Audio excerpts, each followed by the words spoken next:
Hi guys! Welcome back sa aking channel!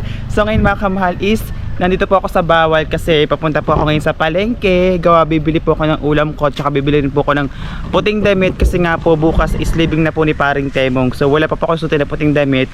Meron naman po akong suotin damit, kaso lang po is tagas Kalawang na po at merong Karawang kaya kailangan ko bumili ng bagong damit. So bukas po is leaving na ni paring Temong kaya bibili po ako ng damit. So tayo naka-GoPro guys. And may nakita po akong tricycle dito na dumaan. Is hindi na po ako punta sa may labasan para po magkano ng tricycle kasi ayaw po tricycle. Kuya, may barya ka po sa 1K. Barya. 5 natin. Sige po. Saan ba? Sa palengke po ako. Saan mga kamahal at nakasakay na nga po ko din sa may tricycle. Ako tumigil po si kuya. Tumigil po din si kuya sa may Bawal kasi po iihip po daw muna siya. And ang oras po natin ngayon is 11:43 na po ng umaga. So malapit na po mag alas 12. Wala pa kaming ulam. Maraming salamat nga pala kay Kuya Prince. Kuya Prince, maraming salamat dahil ikaw ang nagbigay sa amin ng pang-ulam. So ang sabi ng Kuya Prince is bumili nga po daw kami ng bangus. So isasabay ko na siya sa pagbili ko ng puting damit. Kaya naman, let's go and samahan niyo ako sa palengke mga kamahal. Hindi ko alam kung ilang kilong bangus ang bibilhin ko. Basta ang budget sa ulam, pang ulam namin is 400 pesos. Tapos bibili na rin ako ng puting damit. So ang mga kamahal, tayo nga pala ay nasa top 11. Naglalaro lang tayo sa 11-12, 11-12, 11-12. Pero mahaba pa naman ang araw kaya kaya pa natin yan. December 10 lang naman ngayon mga kamahal. So update ko na lang kay mamaya mga kamahal kapag nasa palengke na ako. So ayun mga kamahal, tayo po ay nasa palengke na. Si kuya po ay nagpapalit pa ng pera. At dahil 1K nga po yung pera ko mga kamahal, pinapalitan muna ni kuya kasi nga walang barya din siya. Wait lang ako din sa may gilid. Ayun si kuya, nagpapalit.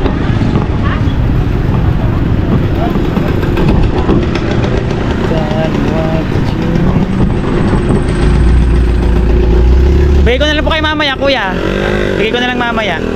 Nasaan po ba kayo pipila? Yan lang po. Sige pa.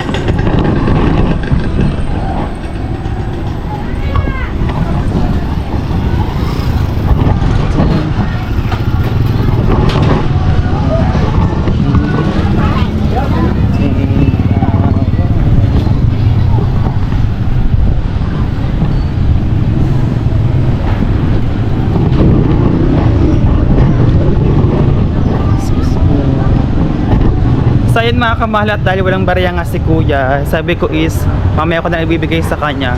Tinanong ko naman siya kung saan nga pala siya nakapila. Sabi niya naman dyan lang daw sa may palengke.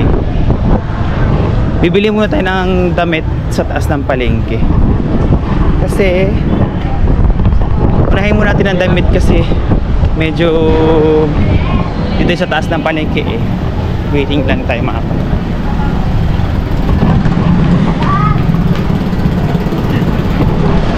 Ikaw sabi ni babalikan kita hindi ka... Andiyan na si...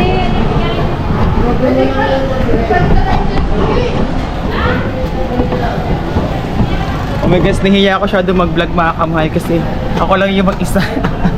Ako lang yung mag-isa dito, wala akong kasama. Pero dahil vlogger tayo, wag tayong mahiya, diba? Vlogger tayo dapat di tayo marunong mahiya. Resetas. So ayun mga kamahal, nakakayat na ako din sa may taas ng palengke. Nagtitinginan yung mga tao sa akin kasi nagsasalita ako mag-isa. Gusto ako nahihiya din. Ang ganda oh.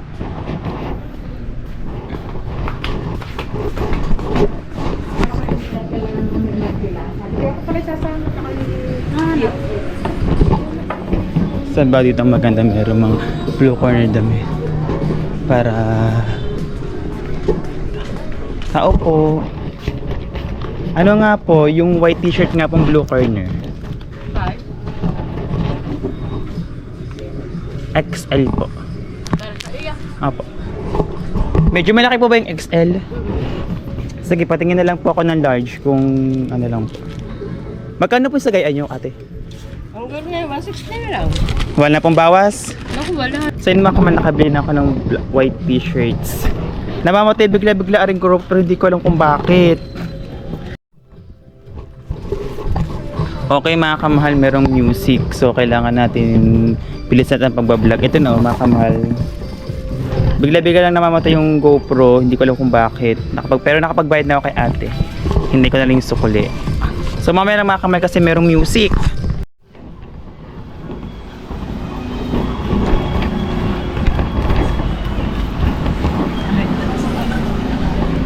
So ay mga kamahal, punta naman tayo sa may isdaan para bumili ng isda pang ulam namin. Saan ba dapat ang daan dito? Saan po? Para ano po?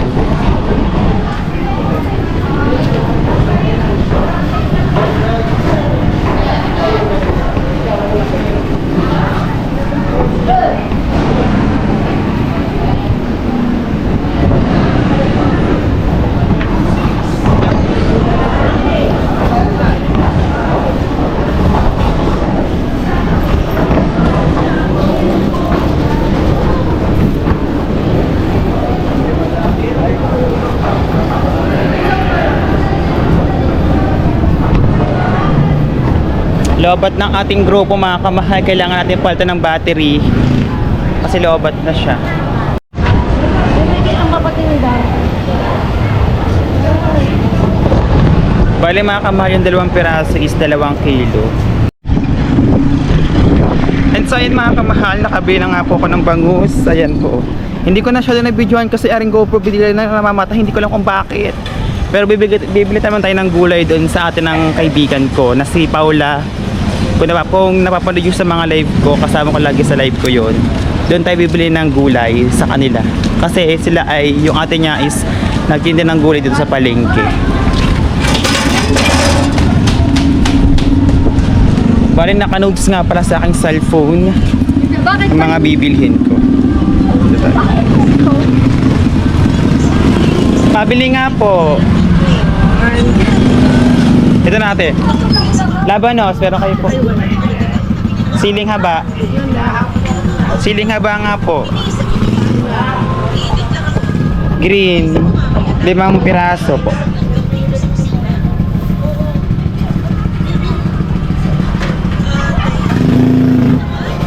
May kibal po kayo?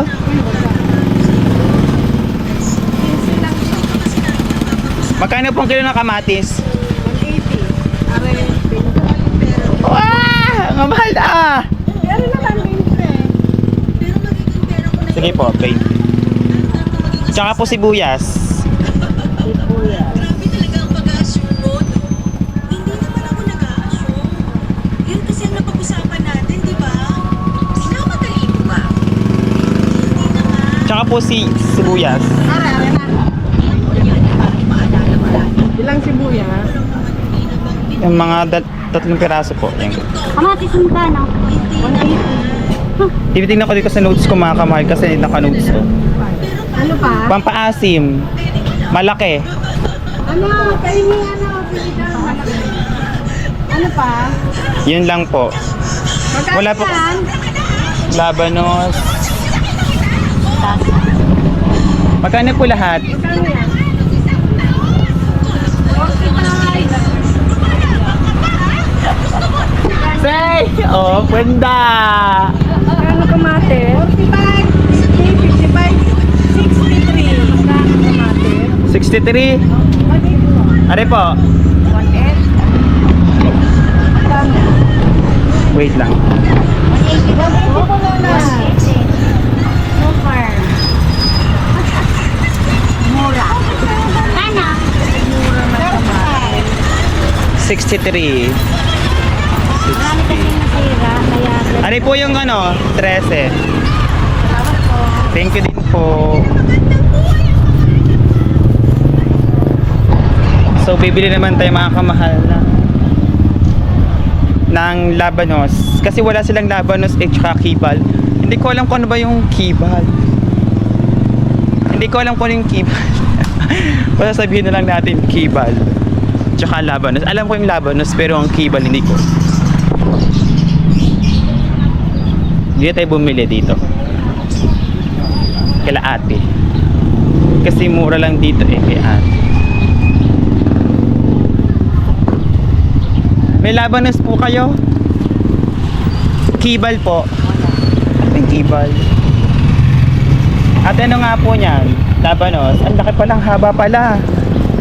Ang haba, malaki, maputi. Iba na pala nasa isipan. Ito nga po, ito isang gato na lang kung lang magkulat.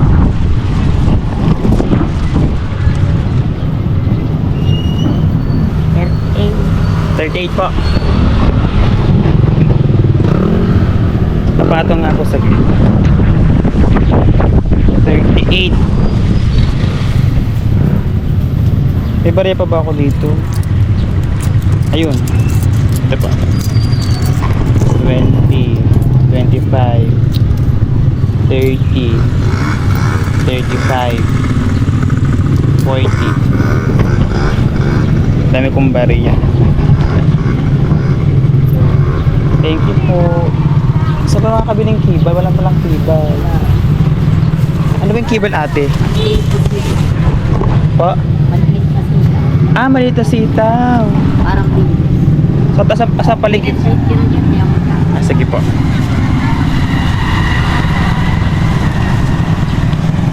At dahil hindi na dalamang kibal, mga kamahal, nagtanong na tayo.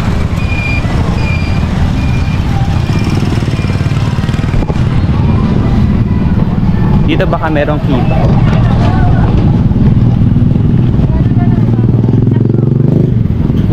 Meron po kayong kibal?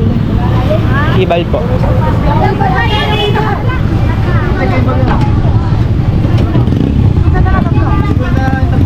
Wait lang. Dalawang tali nga po kuya. Kibal po. Diba, lamin na po. Ito po ba yun? Ayan. Ayan. Dalawa lang po. Oh, dito na. Hi guys! So ngayon mga kamahal, ako nga pala nakauwi na din sa amin. Tapos aring nga pala yung mga pinamili ko. Ayan. Ayan. Ito mga kamahal. Nag-start nang magluto ang aking ina. Itong labanos ay kay kanyang binabalatan. Ano. Ayan naman. Ayan. Tapos ari din yung mga nabili kong bangus, hiwa-hiwa ko na rin para hindi na gagawin din sa bahay. Ayan o. Bali dalawang isda nga palang binili ko. Ayan ay nasa wala pang 1 kilo, 200 mahigit lamang. Tapos rin nabili kong damit mga kamahal. Tingnan natin kung tama lang sa akin. Kung okay lang ba sa akin kong damit. Nakakukura, walang talbot. Ano ba, nilista mo din mo, pinalista ba naman kanina, mga nilista mo na magaya. Sa akin mga kamahal, gusto ka natin itong damit. Pero, sa akin po na nga pala yung gamit ko sa pagbablog kasi namamatay yung GoPro. So, pero yung mga video naman ay na-save naman. Akala ko kasi is hindi masasave yung mga video kasi lumalabas may lumalabas ka sa GoPro kaya hindi ko na ginamit. So, ang gamit ko ay cellphone. So, katin natin dito. Ito yung nabili kong damit.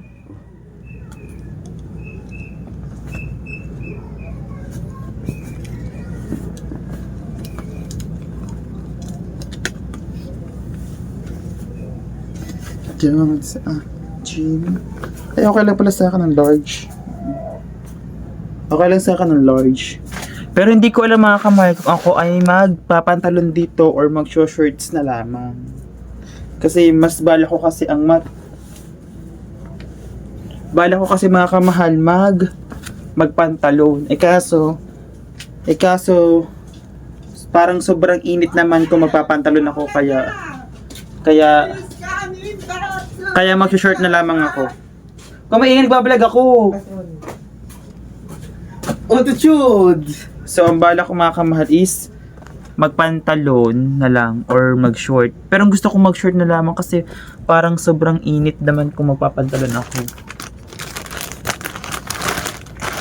Mura ko lang siya nabili siguro mga nasa 160 atay 170 ng blue corner. Hindi siya hands sa blue corner kasi kapag hands ang binili ko, manipis yung pinakatela. Manipis yung pinakatela tapos kapag nilaban mo, lumuluang yung ganito. Yung parang ganito. Ito naman ay pen shop. So, ibabalik ko dito sa aking damitan, mga kamahal. Oh, pak! Welcome to my walk-in closet. Hindi, ari po mga pang-trabaho, ari pang-trabaho. Yan.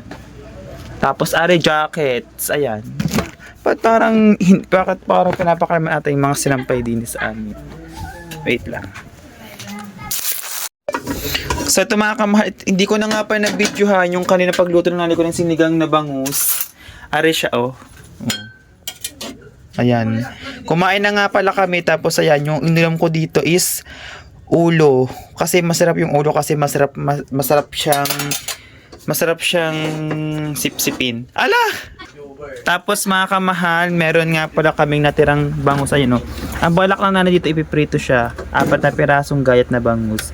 Hindi siya nilahat para ipiprito mamaya mga kamal. Para may ulam kami ulit. Ayan. Ito yung mga kamal. Bags. Ang dami naming lobster. Ay, may isda pa pala dito. Oh. Ito mga kamahal. Kaysa nga naman pabili-bili pa kami ng yelo, nilagay na lang dito sa freezer sa ref. Para nga naman hindi na kami pabili-bili ng yelo. Sinaksak na lamang tong ref namin para dito na nilagay mga lobster sa ref. Ito yung mga kamal. Frozen na frozen siya. Fresh na fresh. Oh, look. Oh. Kaya sa mga gustong umorder dyan mga kaman ng lobster is pwede nyo nga pala kung i-PM dito sa aking Facebook account, Jimboy Paris Ringheld. Oh. Oh. Halos frozen na rin yung lobster kasi nga sobrang tigas. Siguro yung mga mga 10 piraso. Dilagay na lamang yun sa freezer para hindi na lamang ilalagay sa cooler para hindi matako sa yelo. Tapos ayan. Oh, meron pa nga pala kami dun peanut butter. Ayan, nasira.